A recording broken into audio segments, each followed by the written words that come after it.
이제 전도잔치가 있어서 둘째 주에 미처 감사 주일을 드리게 되었습니다. 우리는 우리에게 주신 모든 것에 대해서 이것을 허락하신 하나님께 마음의 표현, 그 표현을 해야 되는데 그게 뭘까요? 그게 이제 감사입니다. 왜 하나님께서 이 절기를 지켜야 하셨을까? 왜 어버이날이 있을까? 너무 감사하지 않고 부모님을 생각하지 않기 때문에 그 날이라도 정해서 어버이날을 지키는 것처럼 우리가 절대 잊으면 안 되는 것이 이 감사이기 때문에 하나님께서 다시 한번 절기로 줘서 이 감사절을 우리에게 감사하기를 원하시고 또 그럴 때 하나님께서 우리에게 복을 주시는 거죠. 많은 사람들은 행복하기를 갈망하고 있습니다. 그래서 행복하기 위하여서 이제 돈을 벌기도 하고 명예를 갖기도 하고 건강을 챙기기도 하고 지식을 쌓기도 하는데 이 행복은 많은 심리학자들이 요즘 얼마나 많이 연구를 합니까? 근데 그러한 행복은 내가 돈을 많이 가지고 높은 명예를 가지고 건강을 가지고 있고 지식이 많다고 해서 행복하지 않다는 것을 이제 증명이 많이 되고 있어요. 그래서 이 행복은 어디서 오는가? 서로의 관계에서 온다. 그래서 이 서로의 관계에서 오는데 서로의 관계, 부모와 자녀 간에, 부부 간에, 또 지체 간에 이 행복이 있으려면 뭐가 있어야 될까요? 서로에 대한 사랑, 그 밑 배경이 감사, 고마움이 있어야 되지 않을까. 그래서 이 감사가 있을 때에 부부가 서로 감사했을 때에 자녀가 부모에게 감사했을 때에 부모가 자녀에게 감사했을 때에 저는 이번에 전도잔치를 하면서 참 깨달은 게 많아요. 아무리 좋은 지식을 가지고 있고 내가 유학을 갔다 왔지만 목사님 저는 이걸 몰랐어요. 그렇게 하는데 그런데 예수님 믿고 어머니를 전도하고 그랬을 때에 언어가 바뀌고 그랬을 때에 형제간들의 언어가 바뀌고 어머니 언어가 바뀌고 나의 언어가 바뀌는 걸 제가 느꼈어요. 뭐겠습니까? 그냥 부모님 존재 자체만으로 감사하니까 부모는 자녀만으로 그냥 감사, 형제갈수록 감사 이렇게 이제 표현되어지는데 그래서 우리는 서로의 존재만으로 감사를 회복하시길 축복합니다. 감사가 풍성하실 축복합니다. 네, 이것이 이제 하나님께서 우리에게 요구하시는 건데 세상은 그렇다 하더라도 중요한 건 교회마저도 우리가 하나님을 믿는다고 하는 우리마저도 무엇을 많이 잃어버렸습니까?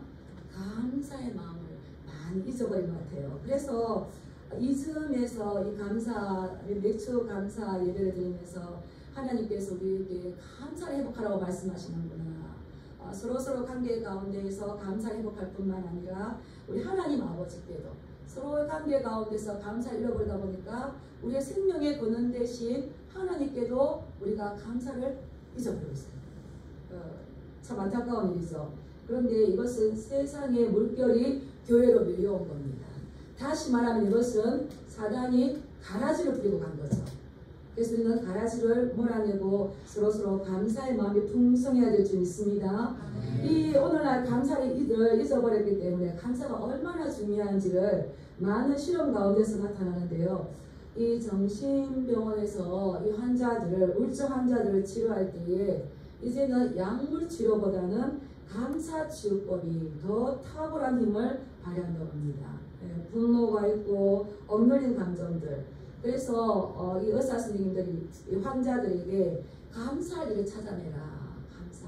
저도 이제 우리 뒷면비가 처음 이런 분들이 많이 있지 않았습니까? 감사가 없어요. 계속 이제 처음엔 저는 그들의 말이 맞은 줄 알았어요. 근데 보니까 서로 감사가 없었던 거였어요.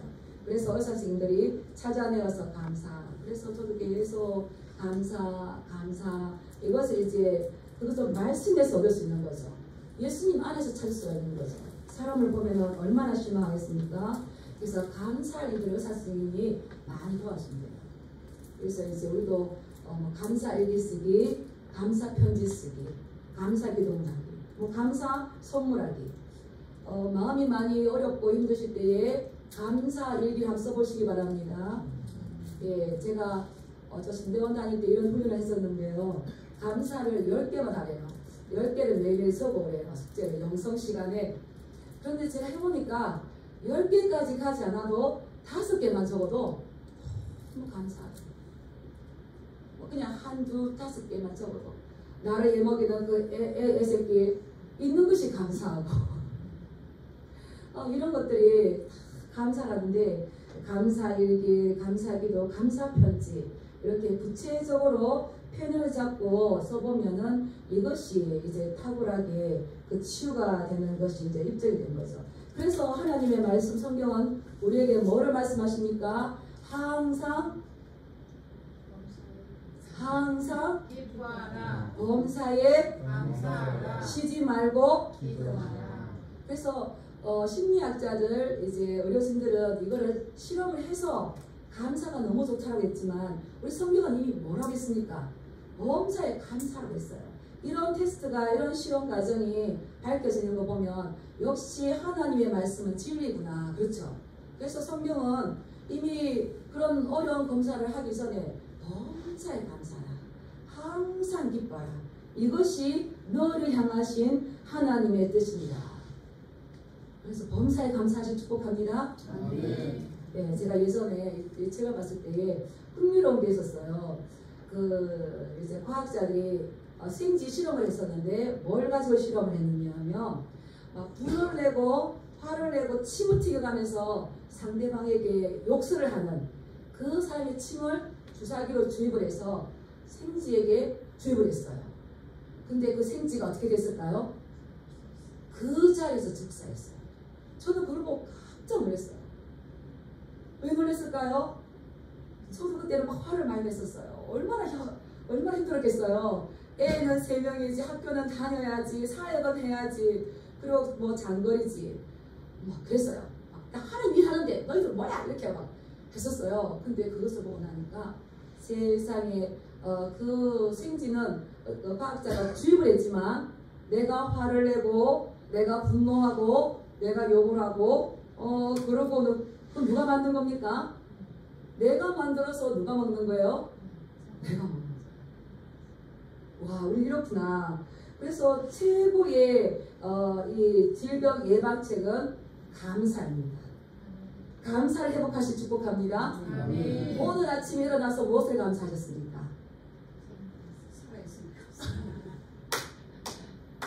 그래요. 살아있어야 돼요. 살아있어야 이 좋은 것도 보잖아요. 그래서 저는 아침마다 일어나면 하나님 새 생명 주신 것 감사합니다. 밤에 잠을 자서 아침에 눈을 뜬다는 게 너무 신기한 거예요. 어떻게 그 눈을 뜰 수가 있겠어요? 하나님께서 이렇게 세워주시니까 눈을 뜨잖아요. 네, 이 새로운 하루를 선물로 받으신 걸 감사하시고 축복합니다. 아멘. 네, 그래서 하나님께서 또 말씀하셨어요. 감사로 제사하는 자가 하나님을 영화롭게 한다. 감사 빼놓고 아무리 많은 제사하면 하나님께서 받지 않으시다는 말씀이죠. 예, 10편, 50편, 23절 말씀인데 감사로 제사하시길 바랍니다. 아멘. 감사로 예배 자리에 나오시길 바랍니다. 아멘. 그럴 때 하나님께서 내가 그에게 나의 구원을 보이리라 말씀하셨어요. 이제 말씀으로 돌아오겠습니다. 오늘 읽은 본문 말씀은 이제 모세가 시내산에서 하나님께 받은 율법의 말씀이에요. 출애굽기 19장부터 민수기 10장까지 이 율법의 말씀이 있는데요. 이제 이스라엘 백성들에게 너희가 제사장의 나라가 되려느냐 했을 때 네, 우리가 말씀을 지키고 제사장의 나라가 되겠습니다. 그렇다면 우리가 언약을 하자. 언약해서 쭉쭉 나옵니다. 오늘은 이제 이제 율법에 대해서 공평에 관한 법에 대해서 공평에 관한 법 앞에서 쭉 한번 보시고 하나님께서 우리에게 법을 주셨어요. 그래서 한번 쭉 읽어보시기 바랍니다. 쭉 보면 이제 법이 나오는데 이제 공평에 관한 법을 주셨는데 이스라엘 백성들은 이제 법을 가지고 가나안 땅에 들어가면 젖과 꿀이 흐르는 땅에서 농경 문화를 접하게 될 겁니다. 그래서 농사를 짓는 농경 사회가 될 것입니다. 광야에서 힘들었던 삶이 젖과 꿀이 흐르는 가나안 땅에 들어가면 삶이 풍요로워지고 부유하게 될 것입니다. 그런데 인간의 문제는 뭡니까? 배부르고 등 따시면 감사를 잊어버려요. 그래서 이 율법을 법으로 만들어서 너희가 가나안 땅에 들어가면 반드시 기억할 것이는데 그것은 너희를 애굽 땅에서 구원해내신 하나님의 구원의 그 감사를 기억하고 잊지 말라는 거예요. 그래서 절기를 주셨는데 그것은 사실은 감사라는 거죠. 그래서 이스라엘 백성들이 잊지 말아야 될 것은 하나님께서 우리를 애굽의 노예되어 둔 것에서 구원하셨다는 것을 잊지 말라는 겁니다.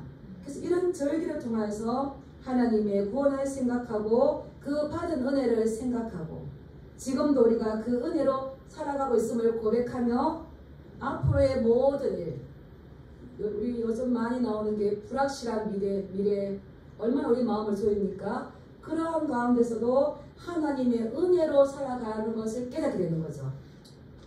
우리 미래가 얼마나 불확실합니까? 계속 어려웠어요. 제가 어릴 때도 나라가 어려웠다고 그랬고요. 제가 청년 때도 어려웠다고 그랬고요. 지금도 어려웠다고 그랬어요. 지금도 계속 어렵다고 그랬어요. 근데 하나님을 믿는 자녀들에게는 하나님께서 비밀한 은혜가 있는 줄 믿습니다. 이걸 믿으셔야 돼요. 세상은 점점 어려워져요. 점점 우리의 마음을 위축하게 돼요. 그런데 말씀으로 돌아가면 어떻습니까? 신실하신 하나님이 우리의 아버지가 되어주시고 그 날개로 우리를 품어주시고 고센 땅에 어둠이 없었던 것처럼 특별하게 보호를 하시죠. 이것을 깨닫고 우리의 미래도 하나님 아버지께 맡기시길 축복합니다. 이러한 것을 너희가 알기 위해서 너희는 내 앞에 와서 절기를 지켜라. 절기를 몇 번 지켜야 되는 겁니까? 1년에 3번의 절기를 지켜야 되는 겁니다. 첫 번째 지켜야 될 것은 여기서는 무교병의 절기를 지키라 이렇게 했어요. 우리가 잘 아는 6월절인데 왜 무교병의 절기를 지키라 했습니까? 너희가 농사를 지어서 보리추수의 첫 열매를 드리는 거예요. 보리추수의 그 보리를 가지고 떡을 만들어 살게 되는 거죠. 무교병의 첫 절기를 지키고 두 번째에 우리가 읽었던 16절 말씀 한번 읽어보겠습니다. 시작. 맥주절을 지키라. 이는 내가 수고하여 밭에 뿌린 것의 첫 열매를 거두느니라. 아멘. 여기가 있겠습니다. 또 두 번째 지켜야 될 절기는 뭡니까? 맥주절. 예, 맥주절은 이스라엘 백성들의 그 주 식량이 되었던 밀수확이었어요. 그래서 첫 보리 수확이 지나고 난 다음에 7째 주 후 오순절이죠. 오순절 그날에 이제 너희가 맥주 감사절을 지켜라. 그래서 맥주 감사절은 1년의 반을 이제 감사를 드리는 거예요. 이 맥주 감사절에 풍성한 감사를 드리는 건 추수감사절, 수장절, 초막절에 하나님께서 우리를 또 풍성한 수확을 주실 것이라는 믿음의 고백, 확신이죠. 그래서 맥주 감사절에 내가 감사가 풍성하지 않았어. 풍성하게 지금 뒤에도 말씀하겠지만 어떻게 드리고 풍성하게 드려야 되는데 그걸 풍성하게 드리지 않았어요. 그러면 가을에 우리가 수확이 풍성할 수도 하나님께서 풍성하게 주시겠지만 그렇구나. 이 전반기에 하나님께서 이렇게 풍성하게 주셨습니다. 풍성하게 감사를 할 때에 후반기의 은혜도 하나님께서 풍성하게 주실 줄 믿습니다. 우리는 절기를 보다 보니까 봄에 드리는 맥주절은 좀 작은 것 같고 수장절, 우리는 또 추수감사절을 드렸는데 이날은 큰 것 같은데 아니에요. 이미 전반기에 드렸던 이 풍성한 감사를 풍성하게 드렸을 때에 하나님께서 또 기쁘게 받으시고 후반기에 그 수확을 풍성하게 하실 것이라는 또 그러한 이렇게 묵상도 하게 되었어요. 그래서 이 절기를 지켜야 되는데 바울은 골로새서에서요 이 절기를 아주 중요하게 생각했어요. 절기는 구약의 절기로만 끝나는 것이 아니라 골로새서 2장 17절에 보면 이것들은 장래의 그림자이니 몸은 그리스도의 것이니라. 이 절기가 우리 예수 그리스도를 나타내는 줄 믿습니다. 그래서 6월절은 우리 죄를 위해서 돌아가신 어린 양 되신 예수님. 그리고 오순절은 뭡니까? 이 오순절에 성령 강림이 있었죠. 그리고 교회들이 이제 형성되기 시작했죠. 그래서 이 절기들은 그냥 구약의 절기가 아니라 잘 지키고 잘 지키고 그 모형으로 오신 분이 실제로 오신 분이 누굽니까? 예수님을 밝히 안다. 그래서 바울은 바로 이 예수님을 만났을 때에 바로 전도사로 갔어요. 왜 그럴까요? 내가 알았던 구약의 각자 그것이 이 예수 그리스도를 말하네 바로 알았어요. 구약을 잘 아는 사람은 신약의 예수 그리스도를 밝히 볼 줄 있습니다. 그런데 대제사장, 서기관, 바리새인들은 얼마나 악한지 그들도 이 모형을 보고 예수님을 알았지만 그들은 돈을 좋아하는 사람들이어서 미쳐있다고 했잖아요. 그래서 구약을 잘 알면 그 모형을 실제로 오신 분이 예수님이시구나 우리가 바로 알 수 있는 거죠. 우리 16절 말씀 제가 읽겠습니다. 맥추절을 지키라. 이는 내가 수고하여 밭에 뿌린 것에 첫 열매를 거두니라. 이 첫 열매를 드리는 거예요. 우리 19절 말씀도 한번 읽어보겠습니다. 19절 시작. 내 토지에서 처음 거둔 열매에 가장 좋은 것을 가져다가 너희 하나님 여호와의 전에 드릴지니라. 너는 염소 새끼를 그 어미의 저주로 삼지 말지니라. 어떻게 이 맥추절을 지켜야 되는가 하면 하나님께서 다 말씀하셨어요. 어떤 것으로 지키라고 했습니까? 처음 열매. 19절에 보면 처음 거둔 열매 가장 좋은 것으로 드리라고 했어요. 그래서 맥추절에 드리는 것은 어떤 것을 드려야 되는 겁니까? 한번 따라 하실까요? 가장 좋은 것으로 드려야 된다. 예, 첫 열매라는 거는 단순하게 첫 열매가 아니라 그 중에서도 가장 좋은 것, 제일 좋은 것을 가지고 드리라는 거예요. 이제 추수가 다 끝났어요.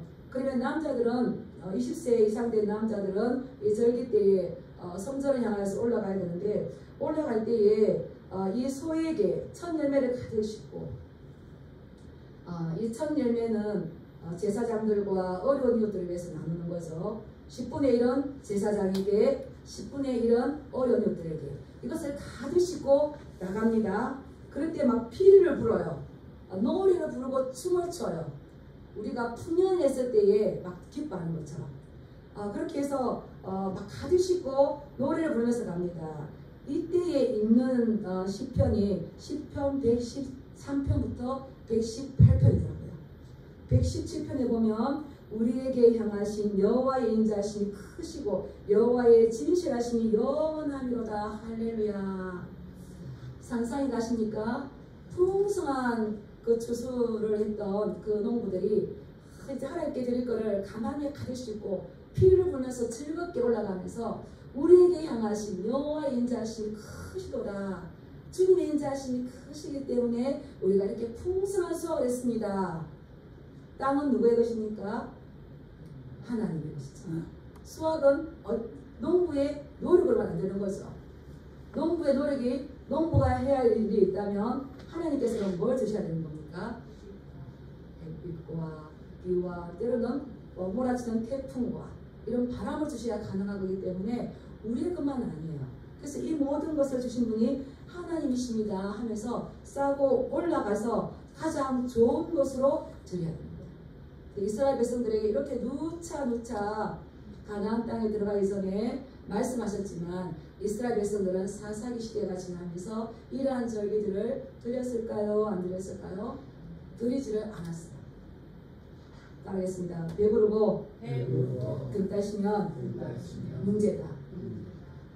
예, 그래서 이스라엘 백성들은 가나안 땅에 젖가꿀이 흐르는 땅은 그냥 젖가꿀이 흐르는 땅이 아니라 하나님을 온전하게 바라볼 때에 하나님의 말씀의 언약을 지킬 때에 그 땅이 젖가꿀이 흐르는 땅이지 결코 그냥은 아니죠. 그래서 이 요시야 왕 때, 히스기야 왕 때 이 절기를 지킴으로 해서 하나님께서 기뻐하시던 것을 보죠. 그래서 우리가 이 말씀을 읽으면서 구약의 시대인데 라고 생각할 것이 아니라 하나님께서 왜 이런 말씀을 하셨는지 우리와 어떤 교제를 하기를 원하시는지 그 말씀을 가지고 역사를 알아야 되는 거죠. 오늘날도 우리가 역사를 많이 모릅니다. 그래서 유명한 역사학자 이렇게 말했어요. 역사를 잊은 민족에게는 미래가 없다. 예, 우리가 말씀을 뿌리를 모른다면 왜 이렇게 감사를 하라고 했던지 그 근본 정신을 모른다면 우리가 주님과의 밀착된 친밀한 교제가 없어지는 거죠. 그러고 나서 하나님께서 우리에게 주시고자 하는 그 복도 온전하게 받기가 쉽지 않습니다. 그래서 계속 저 성경에는 돌아오라고 말씀하시는데, 이런 재물을 가지고, 이런 물질을 가지고, 이런 수수한 것을 가지고 그들은 하나님을 섬기기보다 가나안 땅에서는 우상을 많이 섬겼어요. 하나님께서 선지자를 보내셔서 진노하시는데, 말라기 2장 10절 말씀을 보면 내가 너희를 기뻐하지 아니하며 너희 재물을 받지도 아니하리라. 왜 그러냐면 그들은, 이스라엘 백성들은 이 제사 드리는 거, 이 예배하는 게 얼마나 번거로운 거, 귀찮다는 거예요. 그래서 하나님께서 정해진 방법대로가 아니라 자기들이 편리한 대로 주는 거예요. 그래서 그들은 호우성치며 훔친 것, 저는 것, 병든 것을 가지고 하나님 앞에 제사하고, 하나님께서 정확하게 말씀하세요. 짐승떼 가운데에서 수컷이 있거늘 그 서원하는 일에 흠 있는 것으로 속여서 내게 드리는 자는 이방 민족 중에 두려워하는 것이 되리라. 너 수컷이 있는데 수컷 가져오라고, 가장 좋은 것을 가져오라 했는데 훔친 것, 병든 것, 저는 것, 그런데 그것으로 너는 나를 속였다. 그래서 너희들은 이방 민족 가운데에 두려움이 될 것이다. 결국은 어떻습니까? 계속 포로를 끌려갔다 오고, 이제 구약과 신약 사이에 하나님께서 커튼을 쳐버려서 신구약 중간 시대가 얼마나 비비린내 나는 그러한 어려운 때가 되었겠습니까? 근데 하나님께서는 이러한 절기를 지키면서 감사하면서 첫 예물을 드리는 사람에게는 복을 주시겠다고 약속의 말씀을 주셨습니다. 우리 잠언 3장 9절에서 10절 말씀 PPT 준비했나요? 네, 한번 같이 읽어보겠습니다. 잠언 3장 9절에서 10절 같이 읽어보겠습니다. 시작. 내 재물과 내 소산물의 처음 익은 열매로 여호와를 공경하라. 그리하면 내 창고가 가득히 차고 내 포도주들에서 새 포도즙이 넘치리라. 아멘. 예, 이렇게 하나님의 귀한 사랑을 받으시길 축복합니다. 예, 그런데 이제 이 최고의 감사를 드리는 것뿐만 아니라 이 맥주절에는 어려운 이웃에 대한 나눔을 사랑으로 실천해야 된다는 겁니다. 어려운 이웃의 대상에 하나님께서는 이 제사장들을 넣었어요. 레위인들을. 그래서 이스라엘 백성들이 농사를 지으면 10분의 1은 누구에게 줍니까? 제사장들에게 주죠. 예. 레위기 23장 20절에 똑같이 맥주절에 대한 이 말씀이 나오는데요. 그게 보면 제사장은 그 첫 이삭의 떡과 함께 그 두 어린 양을 여호와 앞에 흔들어 요제를 삼을 것이요 이것들은 여호와께 드리는 승물인즉 제사장에게 돌릴 것이니라. 그 10분의 1을 가져다가 하나님 앞에 예배를 드리고 이것을 누구에게 줍니까? 가져오는 것이 아니라 제사장에게 주죠. 제사장에게 주면 제사장은 또 누구에게 줍니까? 레위인들에게 또 나누어주죠. 그러므로 인해서 하나님의 복음 사역이 막히지 않도록, 위축되지 않도록 하라는 겁니다. 하나님의 일하는 주의 종을 돕고 주의 일을 하는 주의 종과 함께 동역할 때에 같이 상급이 이어지는 거죠. 이것은 또 다르게 말하면 어떤 겁니까? 제사장에게 준다는 거 하나님 앞에 드리는 거죠. 따라하겠습니다. 하나님 없이는 우리가 살 수 없고 하나님이 복 주지 않으면 복 받을 수 없습니다. 예, 그래서 이 맥주 감사절은 제사장들을 위한 절기다라고도 말합니다. 그리고 두 번째는 가난한 자와 나그네를 위한 절기입니다. 우리 레위기 23장 22절 같이 한번 읽어보겠습니다. 시작. 너희 땅에 곡물을 뺄 때에 밭 모퉁이까지 다 베지 말며 떨어진 것을 줍지 말고 그것을 가난한 자와 거류민을 위하여 남겨두라. 나는 너희의 하나님 여호와이니라. 아멘. 제가 농부의 딸이기 때문에요. 시골에서 추수할 때에 보리상을 거둘 때에 어릴 때에 어머니 아버지가 뭐랍니까? 어린 아이들은 다 풀어서 낱낱이 주어라고, 낱낱이 삭을. 그런데 사랑이 많으신 하나님은 그 곡물을 뺄 때에 반 모퉁이까지 어떻게 하지 말아요? 다 베지 말고 떨어진 것도 어떻게 해요? 줍지 말아요. 왜 그렇습니까? 가난한 자와 나그네를 위해서 남겨두라는 거죠. 그래서 이스라엘 백성들은 맥추절을 지내기 위해서 이제 이 성전에 올라갔잖아요. 성전에 올라가서 그들은 계속 룻기를 했습니다. 룻기. 예, 보아스가 그 이삭을 남겨두게 함으로 인해서 룻이 룻을 죽잖아요. 그래서 이것은 가난한 자들의 절기인데 하나님을 사랑하는 사람들은 하나님과의 관계만 신경 쓰는 것이 아니라 이것을 이웃과 약자들과 어떻게 펼칠 것인가, 약자에 대한 배려와 약자에 대한 섬김으로 나타나는 거죠. 이것이 이제 그 영성이라는 겁니다. 그래서 우리 하나님께서는 이스라엘 백성들에게 지속적으로 가난한 자, 어려운 자를 돌아보기를 말씀하셨어요. 같은 출애굽기이기 때문에 우리가 한 장 넘겨서 출애굽기 22장 21절부터 23절까지 한번 보겠습니다. 출애굽기 22장 21절에서 23절 같이 읽겠습니다. 시작. 너는 이방 나그네를 압제하지 말며 그들을 학대하지 말라. 너희도 애굽 땅에서 나그네였으니라. 너는 과부나 고아를 해롭게 하지 말라. 내가 만일 그들을 해롭게 함으로 그들이 내게 부르짖으면 내가 반드시 그 부르짖음을 들으리라. 아멘. 참 무서운 말씀이죠. 네가 만일 그들이 해롭게 함으로 그들이 내게 부르짖으면 내가 어떻게 한다고요? 반드시 약자의 그 부르짖음을 들을 것이라는 거죠. 우리 하나님은 고아와 과부의 재판장이 되신 믿습니다. 고아와 과부의 보호자가 되세요. 그래서 하나님은 좀 안 맞긴 하지만 약자 편이세요. 그런데 강자가 약자를 도와줬을 때에 하나님 굉장히 기뻐하시죠. 우리가 맥주 감사절을 지내면서 이것을 즐기라 즐기를 지키라는 이유, 말씀을 주신 근본 취지가 어디인지를 살펴봐야 되는 거죠. 그리고 또 우리 23장 6절 9절 말씀 읽어보겠습니다. 6절 읽고 9절 읽겠습니다. 시작. 너는 가난한 자의 송사라고 정의를 굽게 하지 말며 9절 시작. 너는 이방 나그네를 압제하지 말라. 너희가 애굽 땅에서 나그네 되었을즉 나그네의 사정을 아느니라.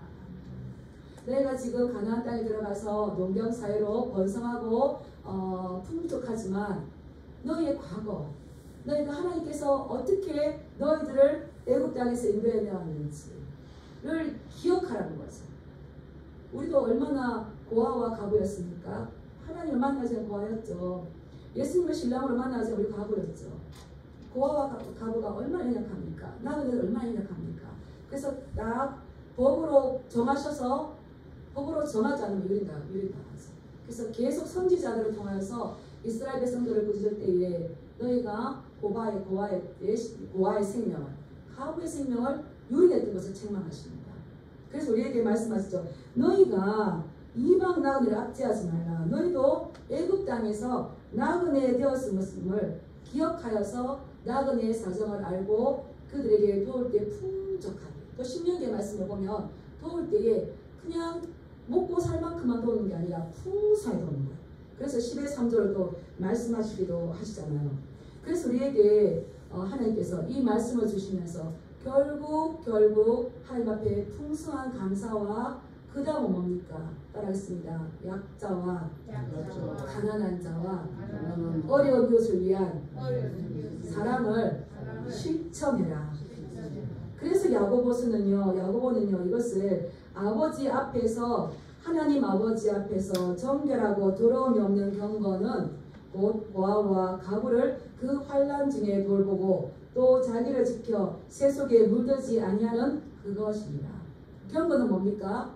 거룩 새 속에 물들지 않아, 이것이 아니고 고아와 과부를 그 환난 중에 돌보는 것이 경건이라고 야고보 사도는 우리에게 이야기해 주죠. 그래서 심리학자들이 또 연구를 했어요. 연구를 두 그룹을 가지고 연구를 했어요. 그래서 한 그룹은 자기를 위해서 지출을 많이 한 그룹이 있습니다. 또 돈이 있으면 자기를 위해서 쓰는 그 그룹. 또 다른 B 그룹은 이제 다른 사람을 위해서 평균 이상으로 지출한 그룹을 이제 가지고 연구를 했어요. 그리고 이 A와 B 자기를 위해서 많은 지출한 사람, 다른 사람을 위해서 많은 지출한 사람. 그래서 누가 더 행복한가를 이제 살펴보았어요. 그런데 누가 더 행복했을까요? 예, 우리가 생각하듯이 당연히 다른 사람을 위해서 평균 이상 지출을 한 사람이 더 행복하다고 나왔어요. 이것은 그 사람의 어떤 그 연봉이 많으냐 적으냐 이걸 떠나서 내가 다른 사람을 위해서 배려하고 섬기고 그를 위해서 내가 가진 것을 쓸 때에 이것은 말할 수 없는 행복을 느꼈대요. 그래서 왜 그런가 또 살펴보니까 우리 사람의 뇌에서는 누군가를 도와줄 때에 뇌에서 행복을 느끼는 물질이 나온답니다. 누가 그렇게 만들었을까요? 하나님께서. 그래서 내가 행복감을 느끼고 이 기쁨을 느끼는 건 어떨 때 느낄 수가 있을까요? 고아와 가부와 나그네를 보라 그 말씀을 순종할 때에 우리 뇌에서 아주 기분 좋은 호르몬이 나와서 우리가 세상이 줄 수 없는 그 기쁨과 행복을 느낄 수 있는 줄 믿습니다. 예, 왜냐하면 우리가 사람이 다른 사람을 도와줄 때에 나는 굉장히 쓸모있는 사람이구나 이걸 느낀대요. 다른 사람을 도와줄 때. 그래서 이 바울은 사도행전 20장에 보면 에베소 장로들을 모아놓고 이렇게 말하지 않습니까? 수고하여 약한 사람을 돕고 또 주 예수께서 친히 말씀하신 바 주는 것이 받는 것보다 복이 있다 하심을 기억하여야 할지니라. 성경은 주는 것이 받는 것보다 복이 있다고 했어요. 이거는 누가 경험할 수 있을까요? 예, 따라해 보겠습니다. 순종할 때에 말씀에 순종할 때에 가질 수 있는 체험할 수 있는 행복감이다. 그래서 잠언 11장 24절에도 이렇게 말씀하셨어요. 흩어 구제하여도 더욱 부하게 되는 일이 있나니 과도히 아껴도 가난하게 될 뿐이다. 이게 이제 역설적인 거죠. 흩어서 구제하면 가난하게 돼야 돼. 근데 흩어 구제하도 어떻게 되는 겁니까? 부해져요. 근데 과도히 아꼈어. 그럼 어떻게 되는 거예요? 가난하게 될 뿐이다. 예, 지혜자 중에 지혜자인 솔로몬이 하나님의 성령으로 기록했던 거예요. 그때 우리가 어떻게 살아야 될지가 나오는 거죠. 그래서 우리는 이 맥주 감사절을 지내면서 하나님께서 우리에게 하라고 하신 그 말씀. 왜 그렇습니까? 이스라엘 백성들은 이 말씀에 철저하게 실패했어요. 하나님은 이스라엘 백성들을 제사장의 나라로 삼아서 세계 열방과 유대인과 이방인이 함께 손잡고 하나님 앞에 함께 기뻐하며 춤추며 나오기를 기대했었습니다. 근데 유대인들은 이것을 감당하지를 못했어요. 우리만 가서 춤추면서 기쁘게 제사하고 우리가 피리 불고 이것이 아니라, 그런데 누가 오심으로 이것이 완성됐습니까? 예수님이 오시고 오순절 성령 강림을 통하여서 헬라인이나 유대인이나 부유한 자나 가난한 자나 배운 자나 배우지 못한 자 모두가 하나가 돼서 정말 마틴 루터 킹 목사님처럼 백인과 흑인이 함께 손을 잡고 저 언덕을 내려오기를 나는 꿈을 꿉니다. 그것을 실현하고 그것을 위해 나가야 될 자들이 누구입니까?